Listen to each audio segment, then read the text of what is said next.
Okay, this morning after I'd done my live video, there was a comment on there about being big picture driven, all in or nothing, and how they couldn't get past that, and sometimes they had trouble with it. I want to remind everybody, if this is your first challenge, if you have just started learning how to live a non-inflammatory or anti-inflammatory lifestyle, if you've just started learning how to do real health, then don't sweat the big picture. Don't worry about the big picture. The big picture is this: you've got a lifetime left to learn all of it. So don't worry about the big picture. What I done, when I started, I cleaned up my vegetables first, because that was easy. All I had to do is go to the grocery store and look for non-GMO, local grown if I could find it, organically grown, fresh vegetables, at the least non-GMO, organically grown, frozen vegetables. But always read the label and make sure they haven't added a bunch of stuff to it. Just vegetables. And then I started cleaning up the foods. Clean up the meats. Meat on beef, free range, grass fed, grass finished. No hormones, no antibiotics. Chickens, at least cage-free, organically grown, but free range where they're out scratching in the dirt if you can. Then from there, if you're in the challenge, and if you're here seeing this, you're in the challenge, take the small things that you've learned in the challenge and put them into practice.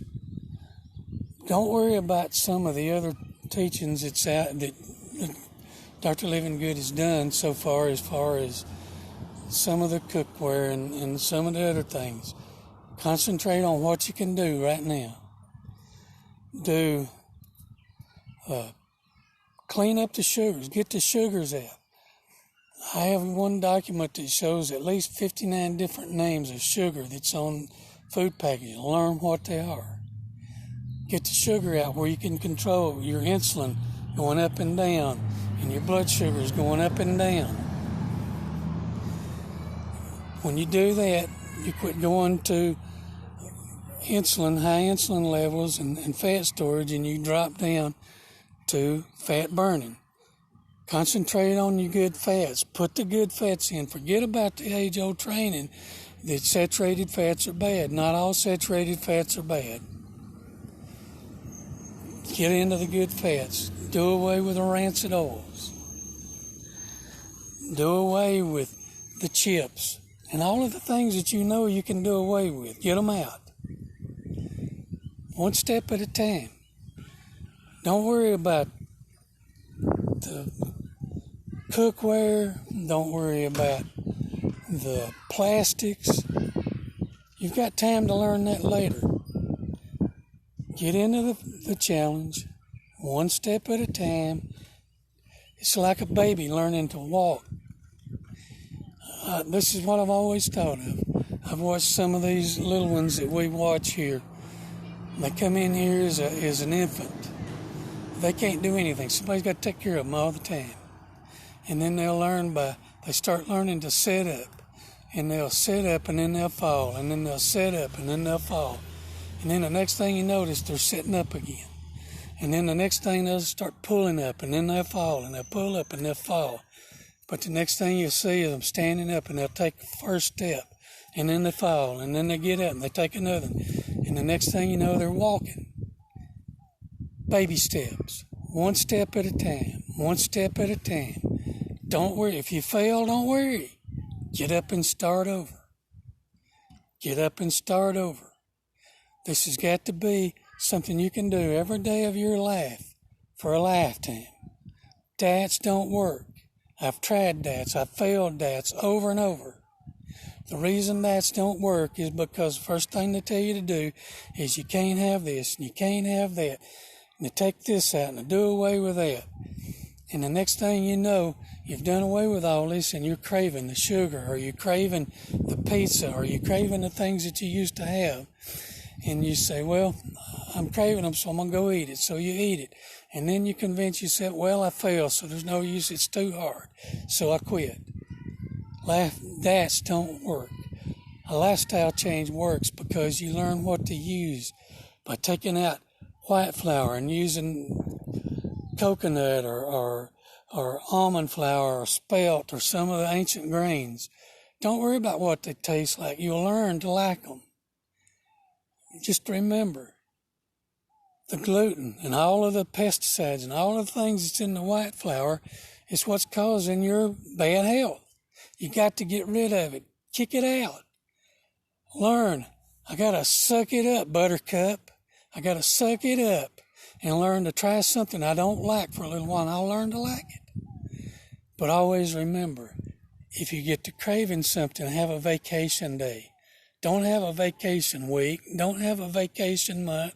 Don't have a vacation year. Have a vacation day. Eat what you want. Tomorrow's a new day. Start again. Do it over. You fail. Whoopee. Big deal. Remember, if it is to be, it's up to me. Whatever I'm going to achieve in life, if it is to be, it's up to me. No one else is coming to help me. It's what I make of it. The old saying I used to hear, it is what it is. Well, it isn't always what it is, because you can change the way you see things. You can change the way you think things, and you can make it what you need it to be. My deal is, don't get discouraged. Don't worry about all of the other things that you can't control right now. You got time to add it. You know, once you learn how to eat right, once you learn how to all of the different ingredients are, go look for them. I didn't go look for them and find them the first day. I went out on what I call discovery shopping, where I would just go to the store, and I know it's kind of hard right now during this virus thing, but I would go to the store looking. I'd find me a list of stuff that I needed, and I'd go looking for it. And if I found it, I would take my smartphone here, and I'd go to my documents, and I would write a document. I'd say, I found almond flour at so-and-so store at so-and-so price. I found unprocessed raw honey at so-and-so store at so-and-so price. I found coconut sugar, agave. I found raw agave, non-GMO. I found non-rancid oils. I found sesame oil. I found this. I found that. And I'd put what store it was and how much it was. And then when I went to shop for groceries, then I could look back and I saw where most of the stuff was at. A lot of times there was 4 or 5 items at one store. I could go to one store and get that 4 or 5 items. Once I had it, I would buy enough. I had it in my cabinet. It was there. Then I'd go to another store. I'd buy it. I didn't do it all one day because it cost a lot of money. So I would do it as I could. And then I began to read the recipes. I learned how to cook. I learned how to cook doing different things. I failed a lot. So what? I tried it again. Next time or two, I got better at it and better at it. Next thing you know, it was like I'd been cooking it all the time. I learned how to convert recipes I'd used all my life. I taught myself how to convert them to alternative stuff, healthy stuff, clean stuff. When I say healthy, I'm not talking one that's you see advertised as healthy and then you read the label and it's not. I'm talking that stuff that's clean, that's no pesticides, no insecticides, no added ingredients, non-GMO, grass-fed, grass-finished, free-range, that kind of stuff. I learned how to cook and eat that. Then after I did, I worried about my cookware. Okay, what can I do to clean my cookware up? Well, I look at it and I said, and it's no rocket science when you look at it and you see that non-stick cookware and it's got places where it's come off or scratched, okay, where did that go? It went into my food. I check, is the coating on non-stick, is it contaminated? Yes, it contaminates your body. Okay, I got to get rid of it. What do I use? I go find out about stainless steel, cast iron. Okay, stainless steel is good, so I get stainless steel. My mother had some that I had in storage that she used when I was growing up. It was the old Revere ware with a copper-clad bottom on the outside. I ate 1,000 meals out of it growing up. When I got it out of the storage room, took all of my non-stick out and put it somewhere else. Put that back. I went and looked at my grandmother's old cast iron that I had stored, all made in the USA, stamped on the bottom of it. I got it out and I started using it. If it had made in China or Taiwan, I put it back, because sometimes foreign-made cast iron is porous and it has contaminants in the metal which gets into your food. Then I studied about the ceramic coated stuff, and I found out ceramic coating was almost as bad as the non-stick. So if I had ceramic coated cast wire, it went out. Cast iron, it went out. And then I found out about cook stones. Like Pampered Chef has these stone pizza things, and they have stone bowls, and they have stone stuff that you can put in the oven. And I found out that it was fairly clean. It was kind of like cast iron. You season it and you use it. So I have some of that I'd bought over the years. So I got my Pampered Chef out. That's the thing I done. I mean, like my coffee maker. Later on, I found me one that was all stainless steel and got rid of the plastic. I just upgraded our storage containers that we put food in to put in the refrigerator. I done away with the plastic. I went to Sam's. I bought a big, thick, heavy glass storage containers. Now, they do have a snap-on plastic top, but your foods are usually not touching the plastic. And you wait until your foods cool off, and then you snap the plastic down to where you haven't heated the plastic and sweated it and letting the water drip off.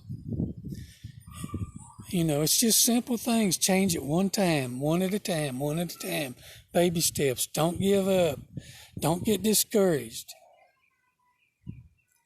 You can do this. I done it. I didn't have Dr. Living Good. I had to do a lot of it on my own. And then I found Dr. Living Good. And the thing with him is his compassion to help. He does these challenges. I've not found another doctor that's touting a healthy lifestyle that does the challenges or does a lot of the things that we get with Dr. Living Good. Yes, if we use Dr. Living Good's supplements, yes, they're kind of expensive, but supplements are what you pay for them.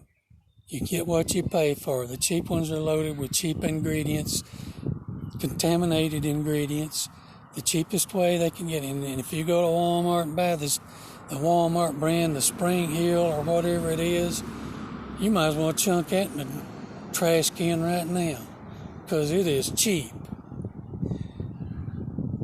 I'm just saying, don't sweat the big.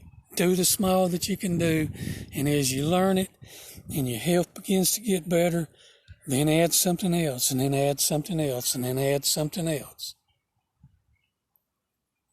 You can do this. And I'm here to help if I can, or to answer questions, but your best place is to talk to Coach Madeline. And Dr. Living Good's busy. He's got patients to see and all that, but he will occasionally get on and answer questions. That's the place to go. I'm here, Christine's here, Teresa, there's others here that are challenge winners are here. We'll help you if we can. I know the others will help you. One step at a time. Just remember it. Don't get discouraged. Just get back up and start again. You don't know how many times I got discouraged because my health was bad. And I would sit up at night. I didn't have anything else to do because I was afraid to go to bed and go to sleep, because I knew if I did, my body would relax and I would wake up and my liquid done, so to put it. Okay? So I missed a lot of sleep, and that stresses your body, and you don't want to do that. But while I was doing it, I was on my laptop computer researching and doing, and I'd go to the library. I'd go wherever I had to go. And then I began to run into a doctor or two, and then Dr. Living Good. I'd done an anti-inflammatory autoimmune webinar. Got the book, Living Good Daily. That become my Living Good Daily Bible. I went to it every day. That's where I found out about cleaning up my foods and taking little steps and the motivational things that's in it. And then from there, the challenges started. I was in challenge 1, challenge 2, skipped challenge 3, done 4, went on a cruise, then had a little family problems I had to overcome, and back into challenge 8. But not any time during that did I give up anti-inflammatory. Yes, I would have my vacation days. I might even have a week sometimes that I was living under such stress that I would, because I'm an emotional leader and I'd get to eating the things I shouldn't, but I would always go back and start over. Remember, you got to start at ground zero and build from there. It took you a lifetime to get unhealthy. It won't take a lifetime to get unhealthy, but it's still a week at a time, step at a time, month at a time, year at a time. Add to, take out, change. Don't get discouraged. You can do it. And thank you for watching. And I hope I can encourage everybody that sees this video not to give up, because your health is worth more than all of that. You see, I worked for 40-something years, and I put up a retirement, put up money, invested money in retirement. My employer matched what I had. For every dollar I put up, they put up $2.25. I was going to retire and enjoy life. Well, when I got 60, I had to quit and take early retirement. My package was designed for me to retire at 62. And then they would supply my insurance and all that until I was 65. I had to retire at 60. Why? Because inflammation and all of the other things, the psoriasis, the leaky gut, everything about 14 medications, being labeled with the start of congestive heart failure, being labeled with a highly dangerous irregular heartbeat, being labeled with diverticulosis, IBS, colitis. Luckily, mine was not what they didn't call it ulcerated, but it was colitis. At one time, I can't remember the name of it, but there was a little bacteria that I had. Athlete's foot, jock itch. Jock itch, it went everywhere my skin, all that I touched. I went down my legs. I was miserable. My gut was destroyed. It was unhealthy. It was because of the medications and the years of eating the way I had eaten. And I didn't get off all those medications just overnight. Luckily, I had a doctor that was getting ready to retire because of the Obamacare red tape that had been added, and he wasn't liking dealing with the red tape, so he decided he'd retire. He helped me get off some of it. What was left, I was able to get off myself. If you're on Prilosec, Nexium, any kind of proton pumping inhibitor, PPI. Get off of it if you have to take it off yourself. That is public enemy number one when it comes to your gut health. And if the doctor has put you on there full time, then he has misprescribed it. Because when I found it out, I went to Prilosec's website, the manufacturer that makes it. And in their own literature, it says, how did it put it? It said 3 weeks on, 3 weeks off. If you need it again, 3 weeks on, not to exceed 49 consecutive days in a year. I was on it for 35 years, every day. And my prescription strength went from 20 milligrams once a day to 40 milligrams once a day to finally 40 milligrams as needed, however many times a day. And it was destroying my health. And then I was living in chronic pain, so I was on Tylenol and NSAIDs. I would buy them by the 500 capacity bottle, and I would take 2 and 3 and 4 of them a year. That was destroying my health.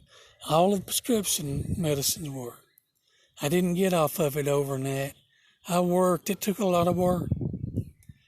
I didn't learn to cook and eat right. It took a lot of work. I failed many times.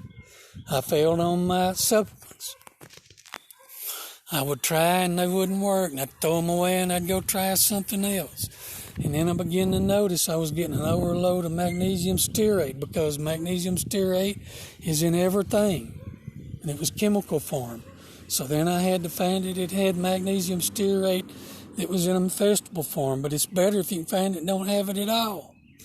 Some of my supplements had polyethylene glycol.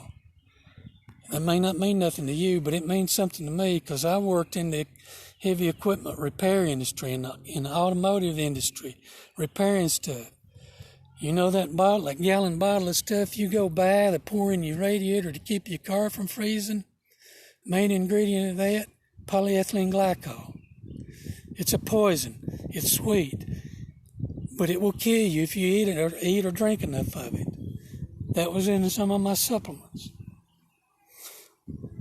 Another thing I went to have, and I noticed this here lately, because I had started having, I had polyps removed one time, and when I went back for my checkup after being gone from the doctor almost over 2 years, he wanted me to go get a colonoscopy because I was at high risk for colon cancer.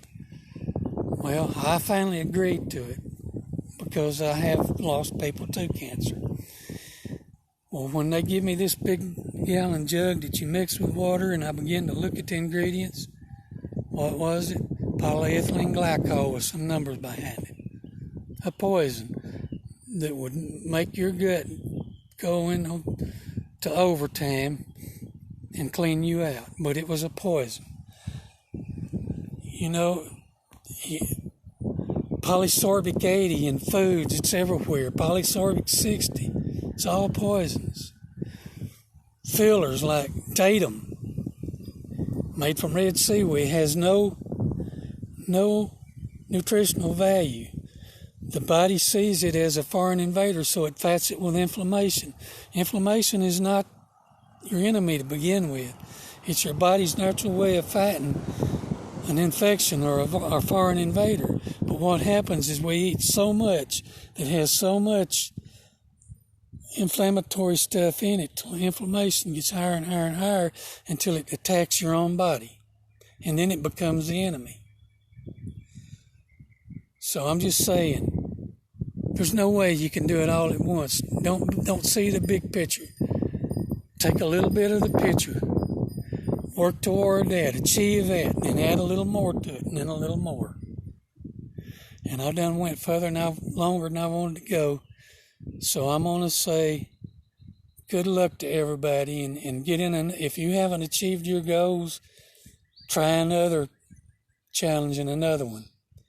If you've achieved it, I am so proud of you, because I know what it feels like to achieve it. I know what it feels like to be free, because I went in 2018.